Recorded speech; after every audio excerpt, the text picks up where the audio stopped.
Salut, bois couronné d'un reste de verdure, feuillage jaunissant sur les gazons épars. Aujourd'hui, nous prêterons attention au hiatus de l'automne avec un poème de Frédéric Emery.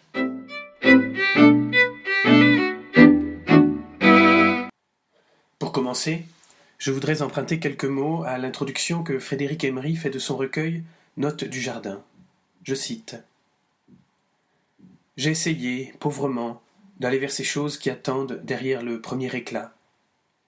Tenu par une attirance que ma conscience ne m'a pas permise de trahir, et qui n'exclut pourtant pas le doute, il m'a fallu, tant elles se cachent, aller les chercher, apprendre à attendre, et attendre qu'elles s'offrent.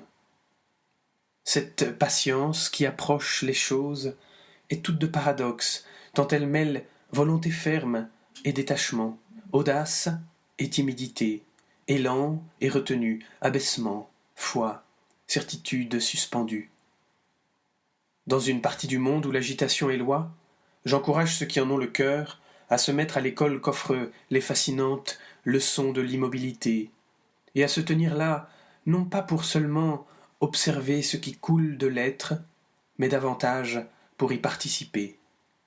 Il n'est pas vain d'essayer d'entrer dans l'épaisseur de ce qui est, à bien y penser même, il n'y a pas activité plus essentielle.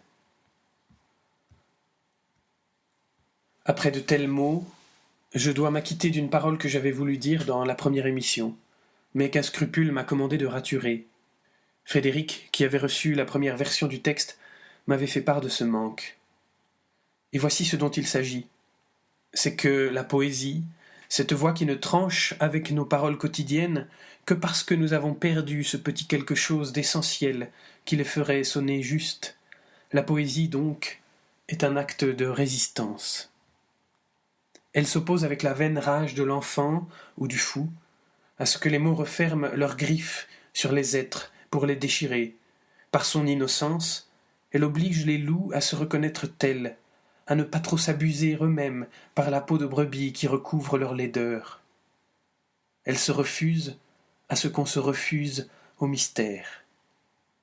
La poésie rêve beaucoup, c'est vrai, mais au fond, elle ne rêve que de ce que les mots retrouvent la saveur du pain et ce parfum de terre lourde de l'automne.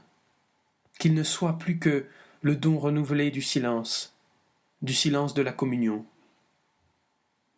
Comment réussit-elle ou comment manque-t-elle son but? Quels sont les secrets de l'atelier? Loin de moi l'envie d'en discuter. Il y a simplement que des mots se sont ouverts à nous.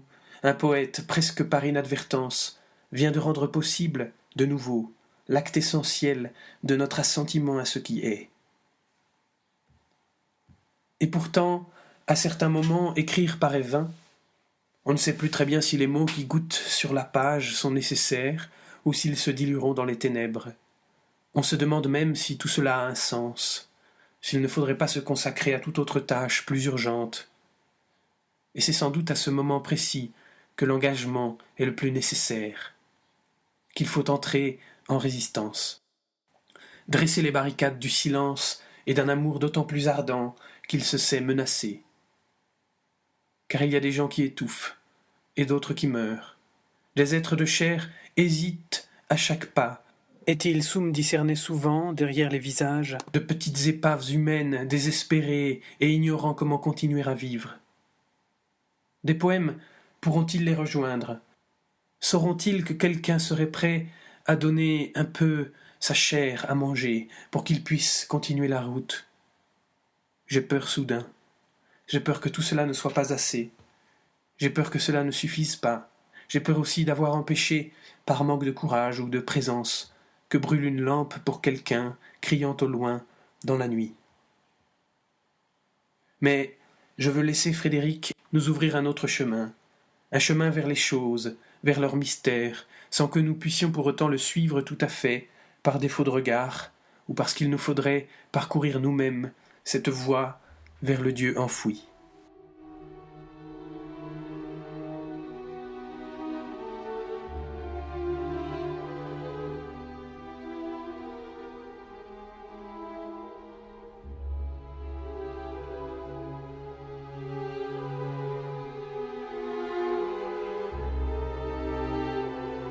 Attente. Au sortir de la rame, une seule goutte d'eau teinte à l'immensité du silence. 3 feuilles détachées tombent joliment, l'une se pose sur l'eau comme neige sur neige, les autres continuent à dessiner le vent en mourant. Le vent, visage impossible, souffle les feuilles que l'automne a en partie séchées. 1000 clochettes déchirent du papier. C'est un seuil seulement, un clocher qui sonne enroué pour ouvrir au silence moite de la forêt entière.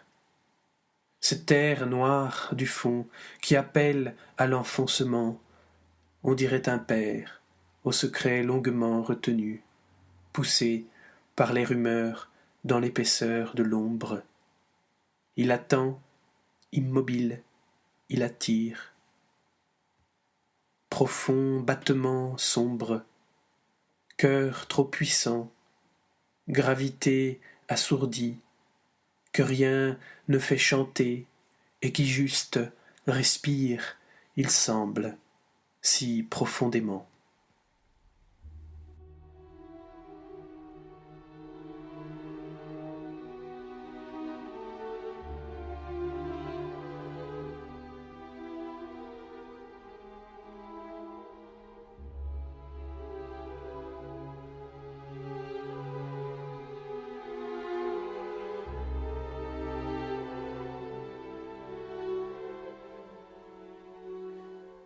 Rien n'accompagne l'avancée de ma barque dans l'eau, sinon l'imperceptible déchirement qu'elle ouvre à la rivière. Les feuilles éparses de quelques peupliers applaudissent au passage du vent. Au loin, un oiseau s'y accorde. Une vache, soudain, aspire à la rivière l'eau colorée du ciel. Le tintement froid de métaux qui s'entrechoquent, c'est tout ce qui paraît du travail de l'homme. 3 corbeaux crient, je les vois qui s'envolent, lourde querelle noire.